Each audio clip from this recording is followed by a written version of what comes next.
O estupim no saguão do DPCF. A porta da sala de interrogatório abriu-se com solavanco. Rômulo Prado e o doutor Rodolfo Arantes saíram escoltando Jean Renaud Senalha, que mantinha o olhar fixo no chão, visivelmente constrangido com a situação. A postura arrogante do chefe da agência de espiões irradiava pelo corredor como uma afronta à autoridade da polícia local. Porém, no meio do saguão central do DPCF, a doutora Soninha Senalha os aguardava. Com os braços cruzados e a respiração pesada, a analista psicocomportamental sênior emanava uma indignação que silenciou o burburinho de escrivães e investigadores no local. Ao ver o homem que a abandonara 36 anos atrás saindo imune e escoltado por burocratas, o sangue de Soninha ferveu. Ela não hesitou.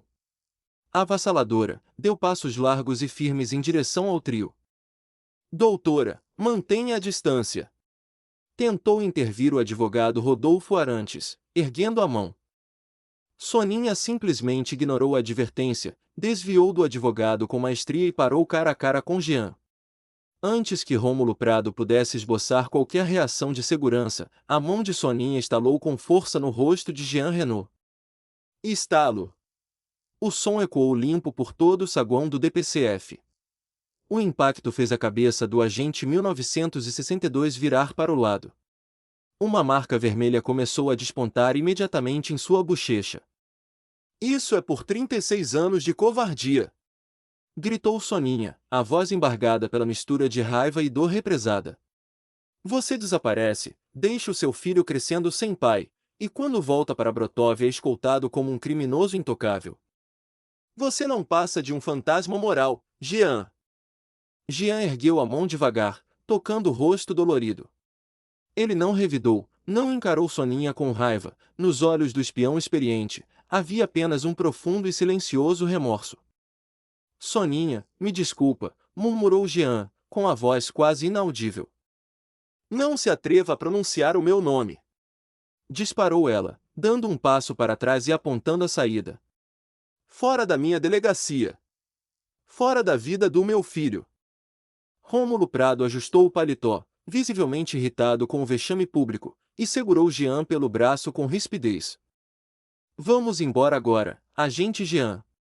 Chega de espetáculo provinciano. Senalha saiu da sala de interrogatório logo em seguida, testemunhando os últimos segundos da cena.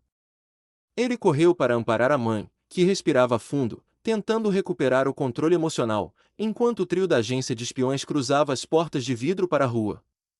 O abraço e a estratégia no saguão. O silêncio que se seguiu ao estalo do tapa no rosto de Jean Renaud foi ensurdecedor no saguão do DPCF. Os investigadores e escrivães que acompanhavam a cena fingiram voltar aos seus papéis, mas os olhares continuavam fixos no centro da sala. Detetive Marcos Senalha deu passos rápidos até o pé da escada e envolveu a mãe pelos ombros, sentindo o corpo dela ainda tenso pela descarga de adrenalina. Mãe! A senhora está bem? Perguntou Marcos, a voz misturando o alívio de vê-la ali com a preocupação pelo desgaste emocional.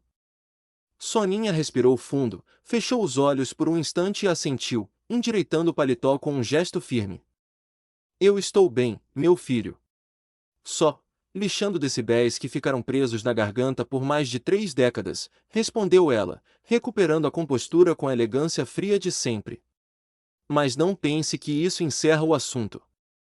Aquele homem está metido em algo muito maior do que a agência de espiões quer admitir.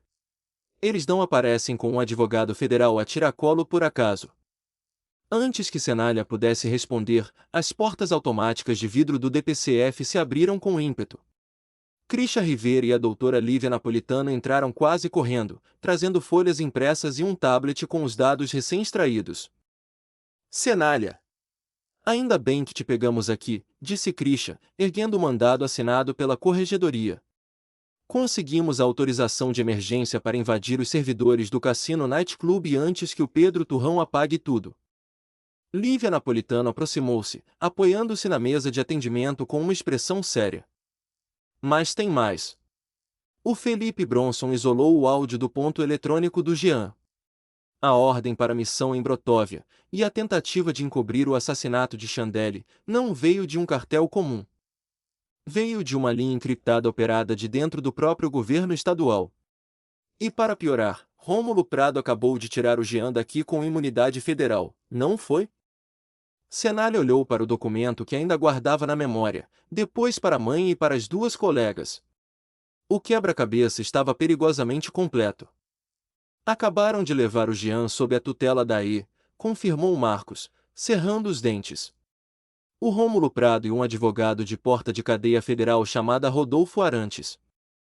Eles acham que podem blindar o agente 1962 e varrer o assassinato da Chandelle para debaixo do tapete. Soninha cruzou os braços, um brilho analítico e cortante surgindo em seu olhar. Imunidade federal só protege quem o governo tem interesse em esconder, Marcos.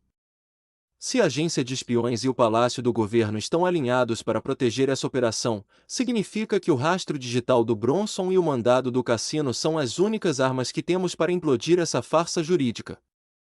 Laboratório de Biologia Forense e DNA, doutora Luciana Ponciano. Enquanto a tensão estalava no saguão do DPCF, a doutora Luciana Ponciano ajustava os tubos de ensaio e as placas de fluorescência na bancada estéril do seu laboratório. Ela analisava as amostras recolhidas na cena do crime onde Chandelle Morales foi executada. Luciana digitou alguns comandos rápidos em seu terminal e chamou Cenália, Soninha, Crish e Lívia por interfone para o laboratório de DNA. Que bom que estão todos juntos, começou Luciana, apontando para o gráfico de eletroforese de DNA no monitor principal.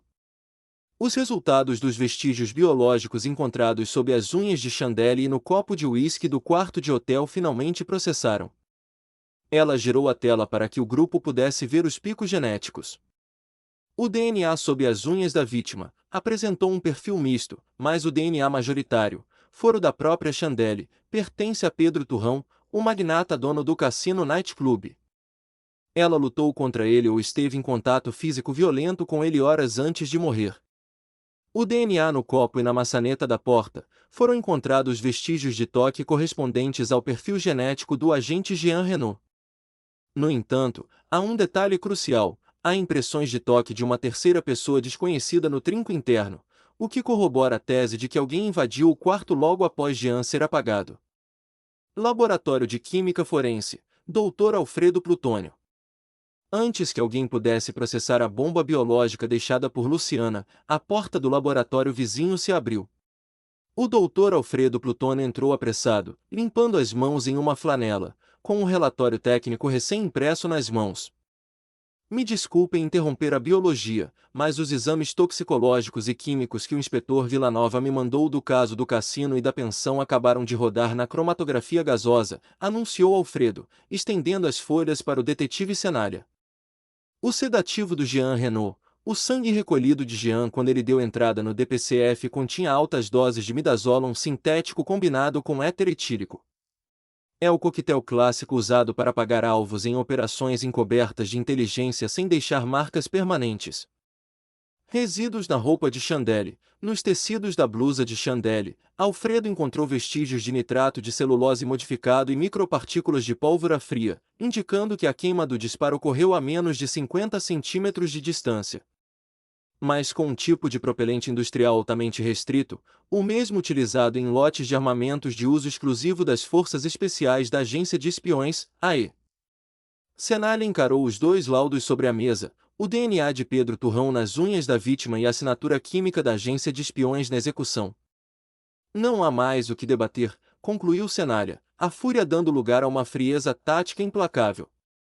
O Pedro Turrão participou diretamente da emboscada ou do ataque a Chandelle, e a agência de espiões forneceu a logística ou acobertou o assassinato com os recursos químicos deles. Soninha estreitou os olhos, cruzando os braços. A casa de apostas do Turrão é o elo financeiro e físico com o submundo de Brotóvia. Se juntarmos o mandado de busca nos servidores do cassino com a prova de DNA da Luciana, nós derrubamos a blindagem jurídica do Dr. Rodolfo Arantes em segundos.